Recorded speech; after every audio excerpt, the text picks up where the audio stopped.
Hey everyone, you are back in the abyss. I am Rob, and we are going into 1981.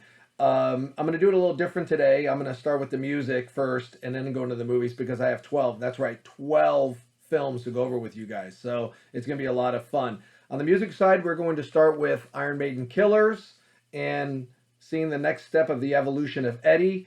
He has grown out his hair. He has the axe now. It kind of goes along with the album cover and feel and the title called Killers. You know, it's important to realize why I'm talking about this as actors. We've been talking quite a bit about the brand, your brand as an actor, and branding yourself so you have a uniqueness about what you do. And that's what Eddie is to Iron Maiden. You know, they're one and the same. When you see the name Iron Maiden, you see Eddie. If you see Eddie, you think of the name Iron Maiden. He is on their t-shirts, he's on Funko Pops, he's on anything that has to do with the Iron Maiden brand, hats, whatever. You're going to see some sort of Eddie on there. And that's how you build a brand where everybody recognizes that as your brand. Now, as actors, we don't necessarily have the option of creating some kind of character to go with our name or our face, but you get the idea of what I'm getting at about how you brand yourself and you stand out and you're unique, and it ends up being one and the same, and people follow that idea, but it's not the original. So, like I said, we'll take this journey of seeing the evolution of Eddie, but this is the 1981 Killers, great album.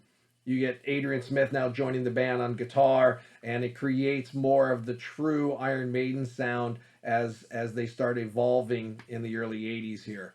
We'll talk about them more as we go through the 80s. Another one I want to talk about is the classic legendary Foreigner 4. I haven't really had a chance to talk about Foreigner too much. They had really good albums in the 70s, and then, of course, several up through 85 are really, really good. I'm a big fan of this band, and Foreigner 4, I mean, is at the height of what they were doing. Of course, they have the mega hit that was used in Footloose, Waiting for a Girl Like You, and then they had another big hit in Jukebox Hero, and then another big hit in Urgent. By the way, Urgent is an amazing song. But then they also have some album cuts like Nightlife and Break It Up that are really, really strong on this album.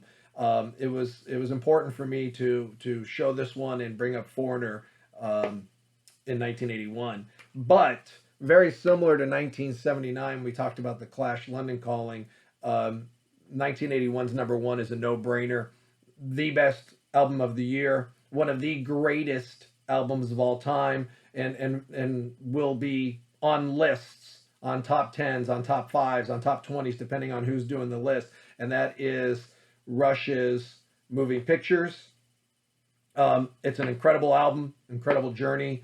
Yes, you know, I'm a big Rush fan, so a lot of these albums are great for me, and they're great journeys, and there's a lot of great stuff about this. But this one is just from the songs to the production to the music, the lyrics, everything. This is a really, really great album. It starts off with probably their biggest hit in Tom Sawyer. And it's funny because I talk about a lot how I'm not a big hits guy because I get tired of hearing the same songs over and over again. Tom Sawyer is one of those songs that you never get tired of, and it's just the way it's done and in the way that it sounds that, you know, you can hear it a million times and never ever get tired of it. And it's a great album opener. Next up is a song that's a fictitious futuristic song about the banning of cars with engines. It's called Red Barchetta. And there's this company in the UK called Danforth and Pape, and they do Rush themed t-shirts based off of Rush songs. And the one I'm wearing today actually is the Barchetta Racing Club, Run the Deadly Race, which of course is a lyric from the song. And so I thought it was a perfect time to wear that shirt today to go along with talking about moving pictures. The next song is YYZ, which is the letters to the Toronto airport, pronounced YYZ, not YYZ. Fourth song, which would be the end of side one, is Limelight, which of course is another strong big hit for Rush. Side two opens up with The Camera Eye. It's almost 11 minutes long. It's an amazing journey. It's a great song. It's actually one of my top 5 favorite Rush songs of all time. Then it goes into Witch Hunt, which is part 3 of Fear. So Rush did a Fear trilogy in the early 80s, starting with Witch Hunt, which was part 3 of Fear. And then the next album, they did part 2 of Fear. And then the next album, they did part 1 of Fear. So it went it went Witch Hunt, then it went The Weapon, and then ended with The Enemy Within. And then several years later, they did a part 4 of Fear called Freeze. I think it's kind of a neat thing, tying those together, working it backwards the way they did. And then, of course, in concert, by the time all 3 of them came out in 84, they would play them in order 1, 2, 3. And then the album closer is the classic Vital Signs, which is one of my favorite Rush songs as well, probably a top 5 as well. So 2 of these songs are in my top 5 favorite Rush songs. I am begging of you to listen to this album. There are going to be songs on here that you did not realize you've heard before, and you're going to go, oh yeah, I've heard this song. I didn't recognize the name, but I know the song. And you're going to enjoy the whole journey of how this album is. It is 7 songs of pure genius, and it's worth a listen to. All right, so my winner for 1981 is Rush's Moving Pictures. All right, going to the film side, like I said, I have 12 to talk about. The first is going to be The Evil Dead. It is one of those corny 80 horror films that evolved into The Evil Dead 2, of course, Army of Darkness, and then many years later, Ash versus the Evil Dead as a TV series. So it is a fun movie, but once again, it's that typical kind of low budget, kind of crazy shot 80s horror film. It's a classic. Next up is the comedy Zorro the Gay Blade. I love this movie. I really loved it as a kid. It's a comedy spoof on Zorro, and he gets injured, and he has to call his brother in to fill in for him, his twin brother, which, by the way, is played by George Hamilton, both roles, and he does a great job playing the dual roles. But, of course, his brother is gay, so instead of fighting with a sword, he fights with a whip. Instead of wearing the black, he wears all different kinds of colors. He wears yellows and plums and oranges. And it's just a fun movie based off of the Zorro films, which I love. So, this is one that kind of hides underground in the 80s, but I thought it was important to bring it out and tell you guys to see if you can find it and check it out. All right, next up is Mommy Dearest, Faye Dunaway. Unbelievable. She does a great job.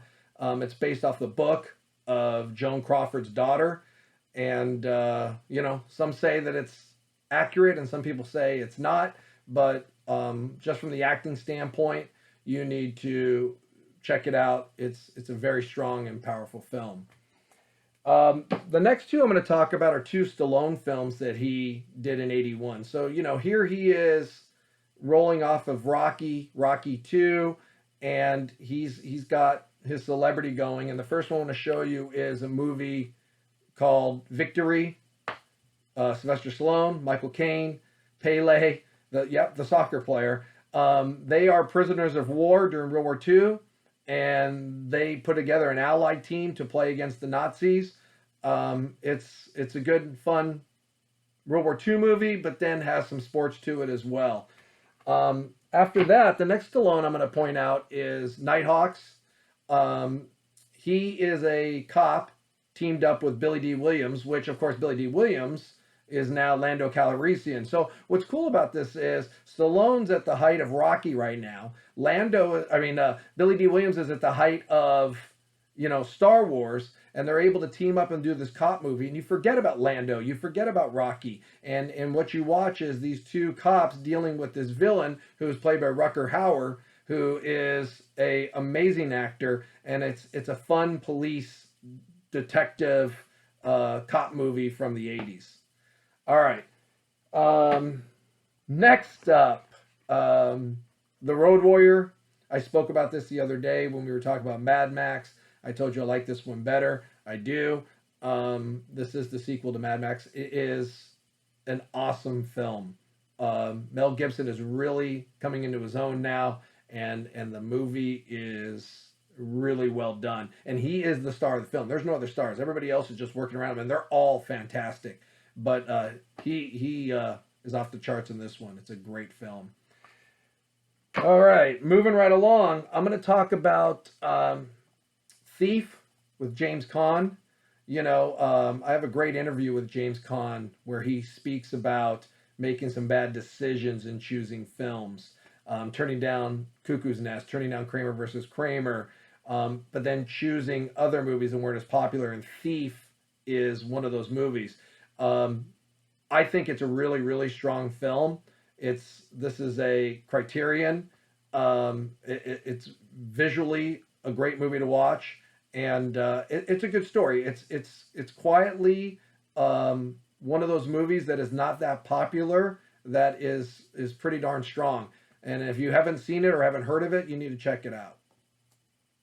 All right, moving on to one of my favorite comedies of all time, the legendary Arthur. Dudley Moore hits it out of the park with John Gielgud, Liza Minnelli. The cast just works really, really well together. There's so many great one-liners. Dudley Moore is phenomenal, and this really is a amazing comedy. I know they tried to redo it a few years back, and it couldn't touch what this movie did. So one of my favorite comedies, like I said, Arthur. Behind that is another one of my favorite comedies of all times, and that is Bill Murray and Harold Ramis in Stripes. You get a young Judge Reinhold, you get a young John Kerry, you get a young Sean Young, and then you get PJ Souls, who we talked about with Rock and Roll High School and Halloween and stuff, and John Larroquette, and it goes on and on and on and on. Warren Oates is the sergeant, and it's a fun military comedy. And it's still a movie that I not only quote, but I hear so many others quote. And what, of course, do they all quote? Lighten up, Francis. If you know what I'm talking about, you're laughing right now. If you don't, you need to watch the movie. But one of the top comedies, of course, of all time, and that is Stripes. All right, down to my last couple here. I wanted to talk about Raiders of the Lost Ark. This is the first of the Indiana Jones series, of course.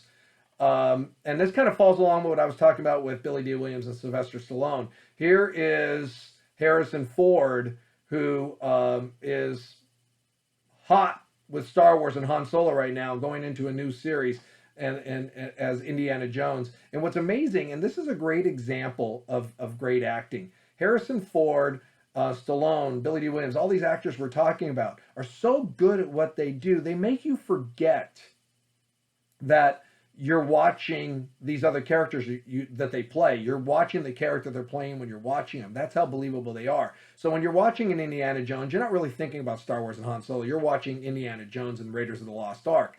And that is what a good actor can do. He also does it in the Jack Ryan series, the couple movies he did that with the Patriot Games and Clear and Present Danger, etc. Harrison Ford just does him, and it doesn't matter if it's Air Force One or The Fugitive or whatever. He is always going to be Harrison Ford, and because he deals in the situation and the situation is believable to him, it's believable to us as an audience. And so when we watch Indiana Jones, we see Indiana Jones. So here he is in two of the biggest series of all time, Star Wars and Indiana Jones, and they're both just phenomenal.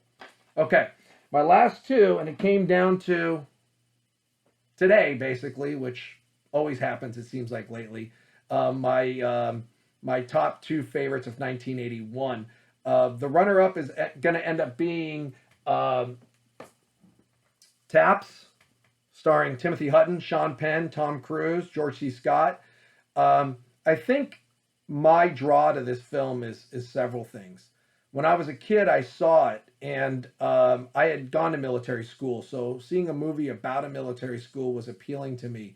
And I understand the commitment and dedication that people have to their school when you go through some of the things you do when you're at a military school.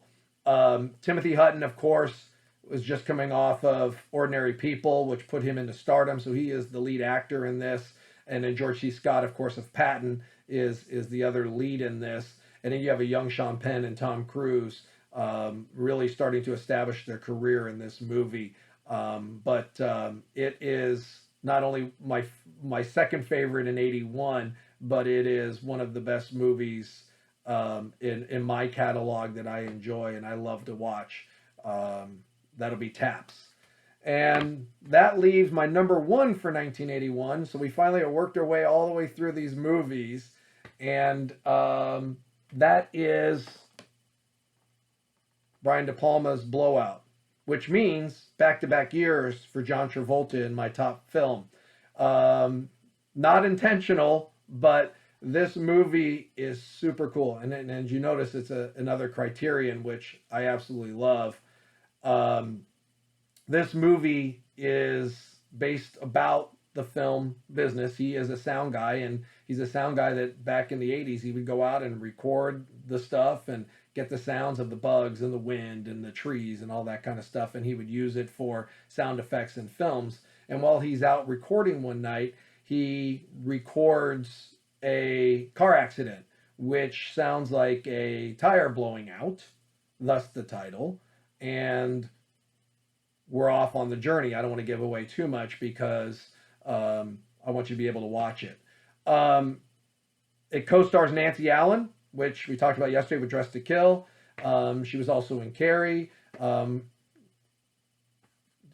Palma loved her, so she was in a lot of De Palma films. I'm a big fan of Nancy Allen in this period of time. I think she is phenomenal. She does a great job in all these movies, and her with Travolta is quite a journey. You also get a young John Lithgow in this movie, which is interesting to see him kind of start his career with being in this film, and he's another solid actor who's always John Lithgow. So it's really fun to see him young in this.